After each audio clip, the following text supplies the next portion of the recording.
Ich bin mehrfach darum gebeten worden, noch mehr vom Credo Mutwa zu übersetzen. Das habe ich nun gemacht. Der Übersicht halber habe ich sämtliche Videos von ihm hintereinander gesetzt und am Schluss findet ihr dann den neuen Teil. Bei dieser Überschrift handelt es sich nicht um ein Clickbait. Laut David Icke hat sich das, was ich in der Überschrift beschreibe, tatsächlich so zugetragen. Aber hört selbst. I remember a great friend of mine, Credo Mutwa, the Zulu shaman who's in his 80s now. The man's extraordinary, an incredible library of knowledge of African history and esoterics and all the rest of it. And he did some throwing the bones, as they say, in Africa, but it's like tarot cards or rune stones, that sort of stuff, which he's very skilled in. And he did it for me once when I was with him. I'm going to see him again soon. And he said, you know, they've tried to kill you many times. He said, but they can't do it. And I thought, oh, that's interesting. But I realized why they can't do it. Because if they can't get to me energetically, they can't get to me physically. They can't do it. Wow. And it's the same with anybody that reaches a certain vibrational state. They can't. Im zweiten Teil dieses Videos seht ihr eine jüngere Version von David Icke, damals im Jahr 1999, der sich anschickt, den Schamanen, seinen inzwischen guten Freund, zu besuchen.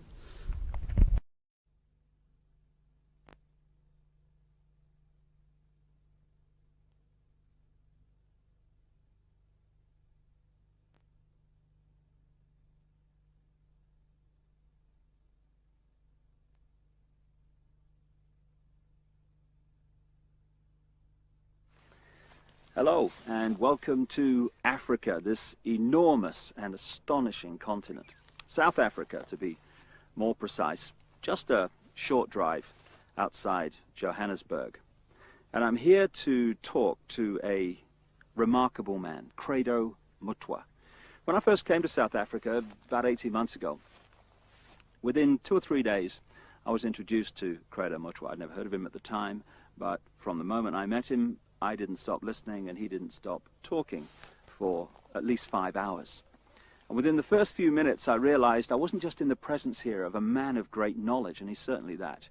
I was in the presence of a genius, a unique human being. And Credo Mutwa is without doubt the most incredible man it has been my honor to meet. Credo is what some people around the world call a shaman, and some deeply, deeply ignorant people call a witch doctor. And to give him his official title, he's a Sanusi in the Zulu nation.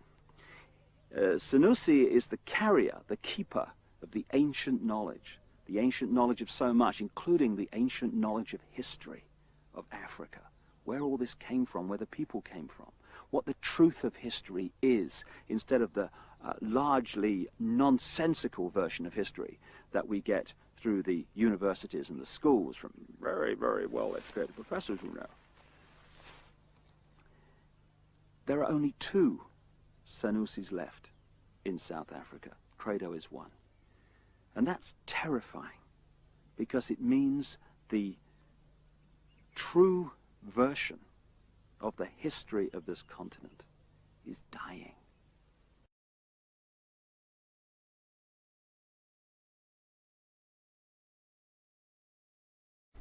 In Kürze plane ich euch einige Analytics zu zeigen, aber vorher möchte ich gerne eine kleine Umfrage starten.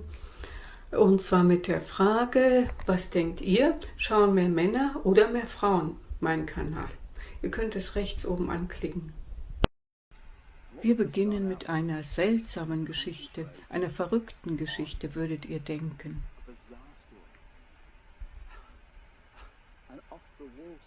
Aber es ist eine Geschichte, die sich im Laufe seines Lebens und seines Lernens über diesen Kontinent immer wieder bestätigt hat. Über die Jahre hinweg, als ich versuchte aufzudecken, wie die Welt von wenigen Menschen kontrolliert wird, was tatsächlich so ist und wer diese Leute sind, kristallisierte es sich heraus, so bizarr es sich auch anhören mag, dass eine Reptilienrasse von einer anderen Welt sich in der Vorzeit mit der Menschheit gekreuzt hat. Und sie erschufen gemischte, durch Kreuzung gezüchtete Blutlinien. Es gibt Hinweise darauf im Alten Testament und in sehr vielen alten Schriften. Das Alte Testament spricht von den Söhnen Gottes, aber im Original heißt es die Söhne der Götter. Sie kreuzten sich mit den Töchtern der Menschen und erschufen die Hybridenrasse, die Nephilim.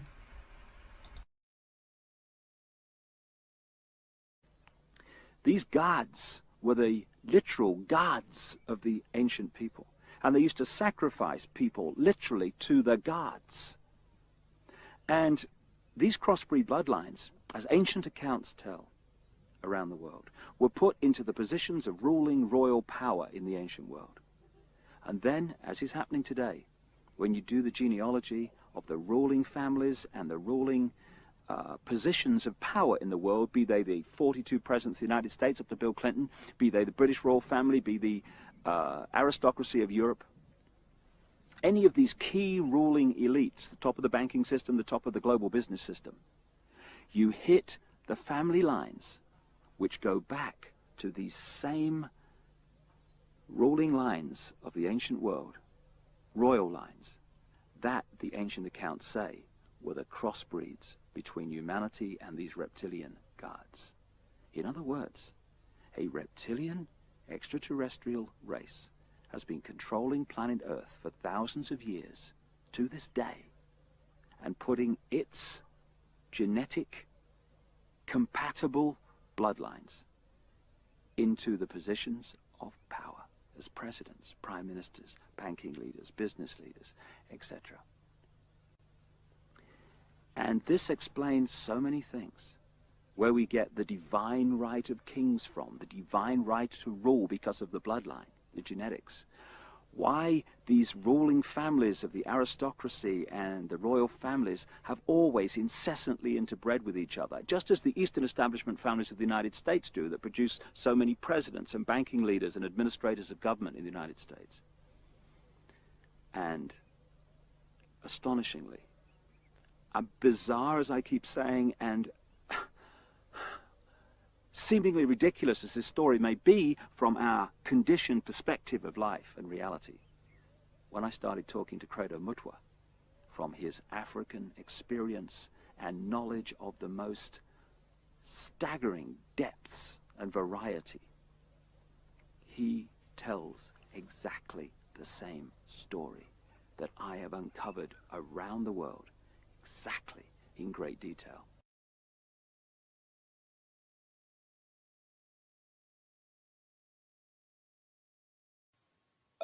People investigating UFO activity have been pointing out for decades and decades the fact that this knowledge of unexplainable craft has been suppressed systematically by the authorities, and it goes deeper than that. It's clear they've actually found non-human entities a number of times.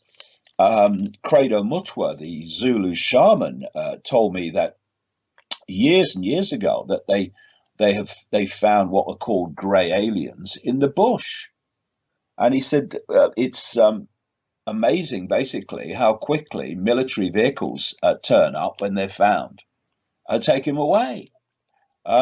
And so there's a whole story, a whole world behind, oh, I'm for Trump, I'm against Trump. Oh, what do you think of that? What do you think of this? Oh, seeing what's on the... Behind all that, diverting attention, this real stuff is going on. And it says here that the servicemen in each case were convinced that what they saw was vastly more technologically advanced than anything in the US or foreign arsenals. Yeah.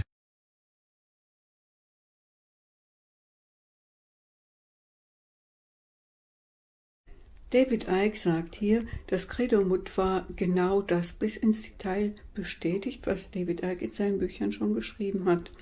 Und wenn man möchte, dass Afrika und die Welt wieder frei werden, dann soll man genau zuhören, was Credo Mutwa zu sagen hat.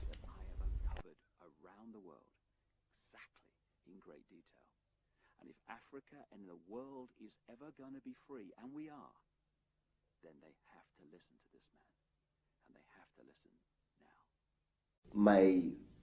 My teacher said, look, how far are you willing to go in order to become one of us? I said, I am willing to go anywhere.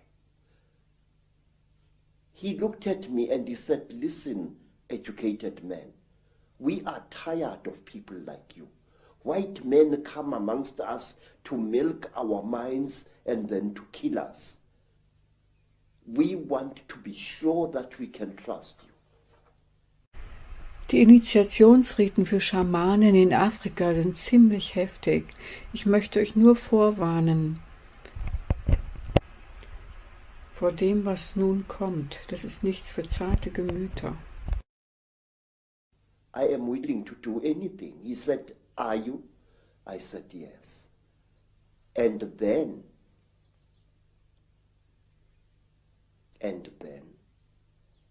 they went into a graveyard, and from there they removed the hand of a corpse, dead 2 days, and they brought it and they challenged me to cook it and eat it.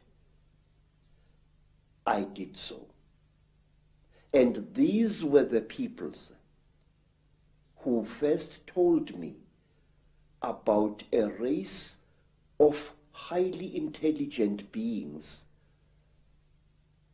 which they called the Chitauri, the talkers, a race of creatures which look like reptiles.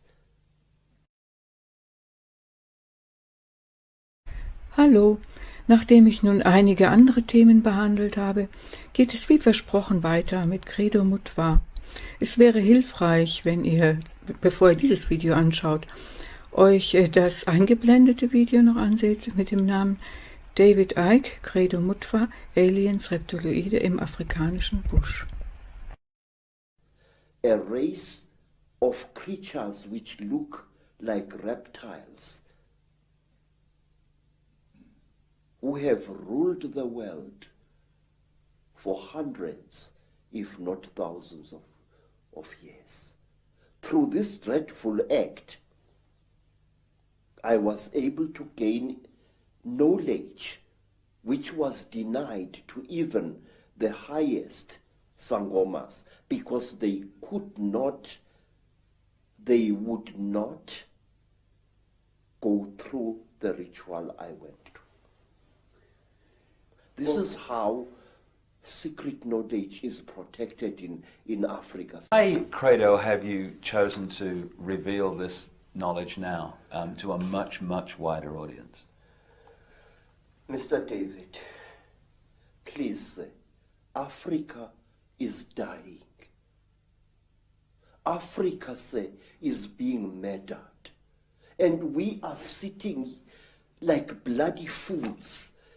And we don't realize what's being done to our people.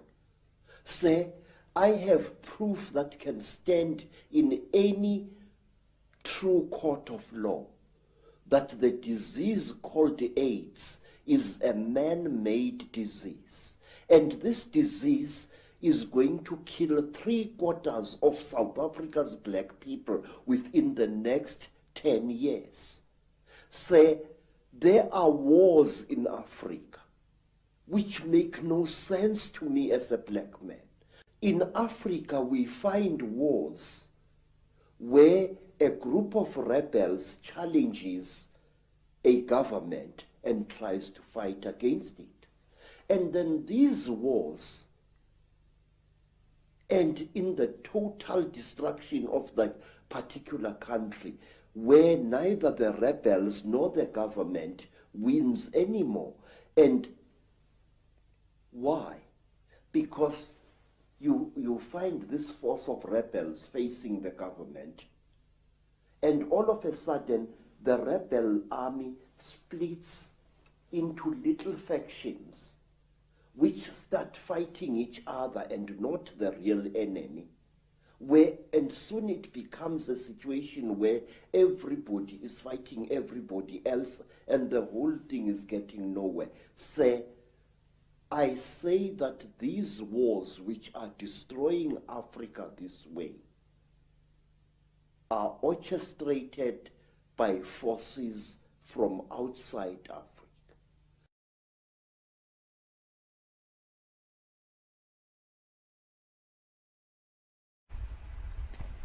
Hallo, bei diesem Video bin ich nun einmal ganz anders vorgegangen. Und zwar habe ich im ersten Teil das Originalvideo so belassen, wie es ist, und nur die Übersetzung reingeschrieben. Und im zweiten Teil habe ich ein eigenes Video zusammengebastelt und den Text aufgesprochen. Ihr könnt euch nun aussuchen, was euch lieber ist, oder auch beides nacheinander anschauen und anhören. Ich möchte euch noch darauf hinweisen, dass unten ein Link ist mit dem neuesten Buch von David Icke, das ihr dort bestellen könnt, oder auch etwas anderes, wenn ihr möchtet. Und nun wünsche ich viel Spaß mit dem neuen Video. So let's start looking then at the force that is the common theme through all this history to the present day that's been manipulating these highly malevolent, highly destructive situations. My own research around the world has certainly focused in on the fact that there is a force not of this world, shall we say, that is the common theme. What is your experience and your knowledge of an extraterrestrial involvement in the history of Africa?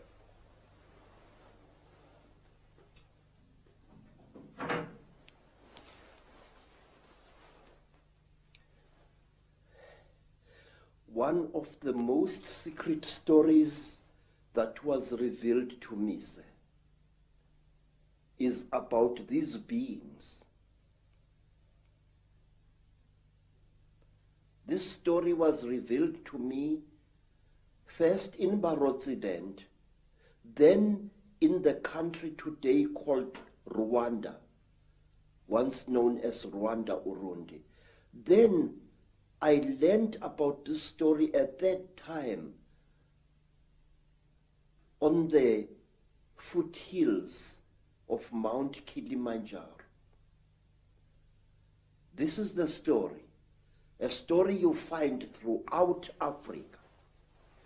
There was once a time when the blue sky was invisible, when the whole world was covered with mist, when you could not see the sun as it is now, you only saw it as a splash of white light moving slowly across the sky.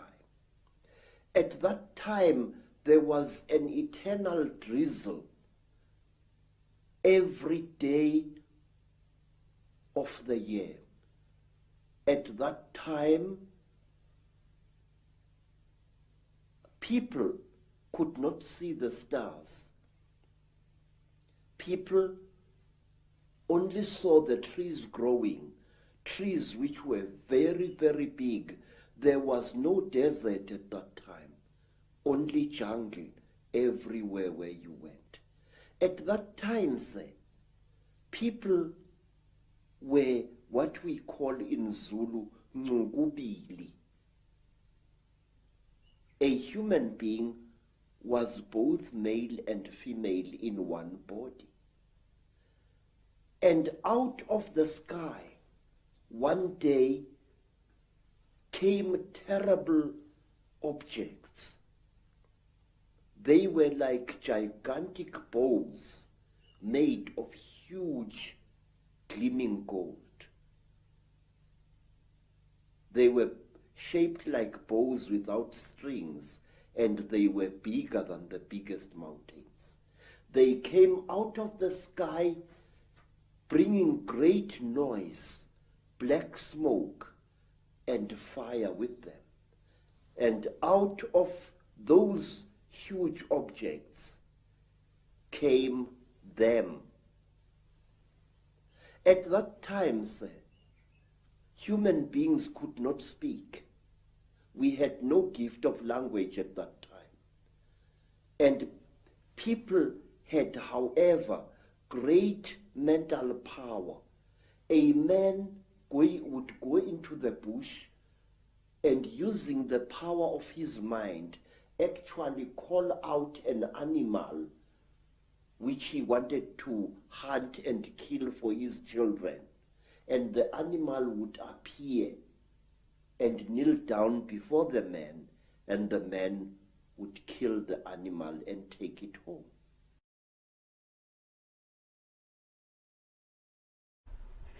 Lass uns nun damit beginnen, uns mit der Macht zu beschäftigen, die ein verbreitetes Thema ist in der Geschichte bis zum heutigen Tag, die äußerst bösartig und zerstörerisch, manipulatorisch am Werke war und ist. Meine eigenen Nachforschungen in der ganzen Welt zeigten schlussendlich, dass es eine Macht gibt, die nicht von dieser Welt ist, so könnte man es ausdrücken. Das ist das gemeinschaftliche Thema. Was sind deine Erfahrungen? Was weißt du über außerirdische Verstrickungen in der afrikanischen Geschichte?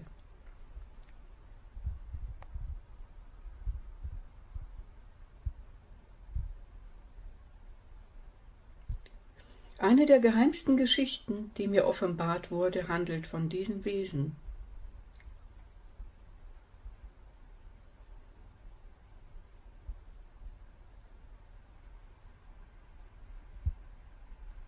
Diese Geschichte wurde mir zunächst in Barotseland offenbart,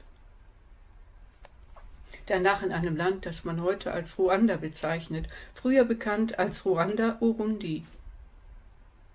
Ich erfuhr zu der Zeit mehr über diese Geschichte im Vorgebirge des Kilimandscharo, das ist der höchste Berg Afrikas.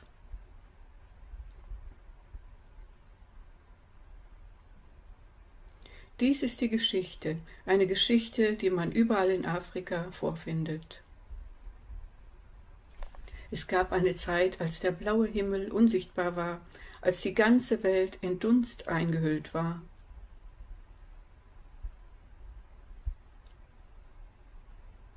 Als man die Sonne nicht so sehen konnte, wie sie heute ist, man sah sie nur als Spritzer weißen Lichts,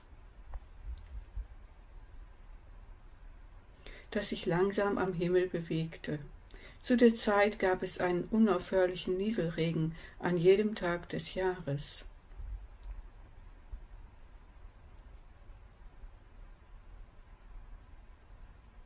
Zu der Zeit konnten die Menschen die Sterne nicht sehen.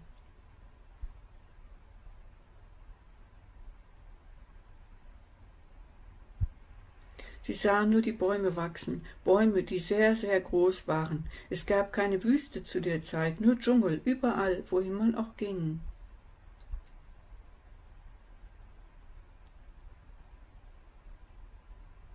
Zu jener Zeit waren die Menschen, wie wir es in Zulu nennen, Ngubili. Ein Menschenwesen war männlich und weiblich in einem Körper.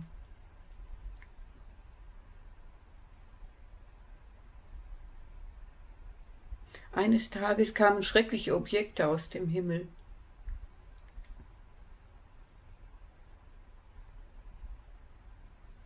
Sie sahen wie riesige Kugeln aus, bestehend aus massigem, glänzendem Gold. Sie waren wie Kugeln ohne Fäden ausgestaltet und sie waren größer als die größten Berge.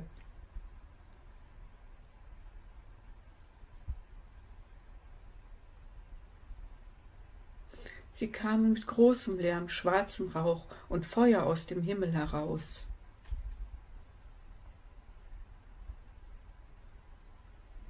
Und aus diesen großen Objekten kamen sie heraus. Zu der Zeit konnten die Menschen nicht sprechen. Es gab damals nicht das Geschenk der Sprache, jedoch besaßen die Menschen große mentale Macht. Ein Mann ging in den Busch und nutzte die Macht seines Geistes und rief tatsächlich nach einem Tier, das er für seine Kinder jagen und töten wollte.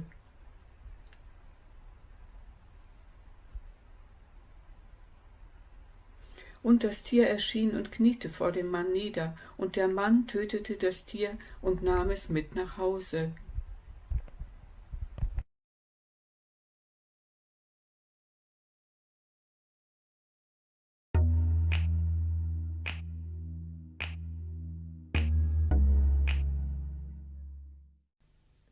But when the Chitauri arrived in Africa, they told our people that they were gods and that they were going to give us human beings great gifts on one condition. We had to worship them and accept them as our creators. Some told our people that they were our elder brothers and that this earth had produced them generations ago. And they said they had come back to the green womb of their mother and that they were going to make us into gods. What they did, they created a very strange pair of caves in the land.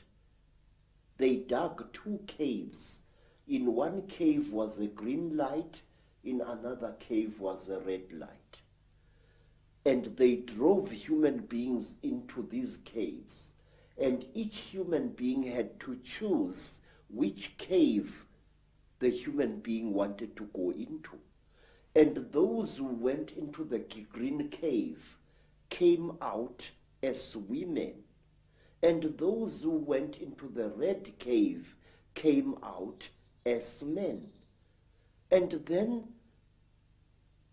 the talkers, the Chitauri, told our people that now they were perfect. But the moment the first men saw the first women, a terrible row erupted. The women hated the men because they looked between their legs and they saw what they thought were snakes dangling between the legs of the men. And the men hated the women because they looked on their chests and they saw these big things. What they were, they did not know. And then the Chitauri laughed. It was to them a very, very big joke. And then the Chitauri said, if you serve us, you wretched little human beings, we are going to make you into gods. And the human beings agreed to serve the Chitauri. And the Chitauri gave human beings a second gift, the gift of language. People started talking with their tongues where they had talked with their minds before. And there was a big rubbish starting again, because this man did not know the language of that man. And when this man greeted that man, this man thought that he was being insulted, and so a lot of murder and culpable homicide started taking place all over the world. When our people were given language, they found to their horror that they had lost much of their mental powers. They had paid a terrible price. But the Chitauri were now the masters of human beings. They made them, the human beings, to go into holes in the ground and to mine metal, gold, copper, tin, all kinds of metal. The Chitauri forced our people to mine.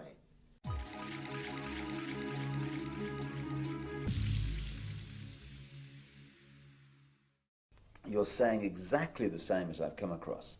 It's incredible confirmation that a reptilian race from another world has been behind the manipulation of humanity for a very, very long time. Now, what do these Chitauri actually look like, the reptiles?